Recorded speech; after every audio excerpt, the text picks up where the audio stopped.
బయటికి వెళ్ళి తిందామంటే tip టాప్గా ready అయ్యాను. తీరా బయట కూర్చొని తిందాం బజ్జీలు అయ్యి అన్నాడు.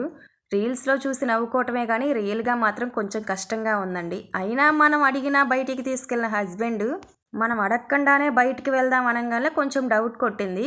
కానీ బజ్జీలు వేయటం మాత్రం తప్పలేదండి. మిర్చి బజ్జీనే వేద్దాం అనుకున్నా, కాకపోతే కడుపు మండుతుందిలే అని ఇలా బ్రెడ్ బజ్జీలు అయితే వేస్తున్నాను. అయినా ఈ బ్రెడ్ తెచ్చి 2 days అవుతుంది. ఇంక ఇప్పుడు కూడా వాడకపోతే పాడైపోతుంది. అది ఒక రీజన్ కూడా అండి.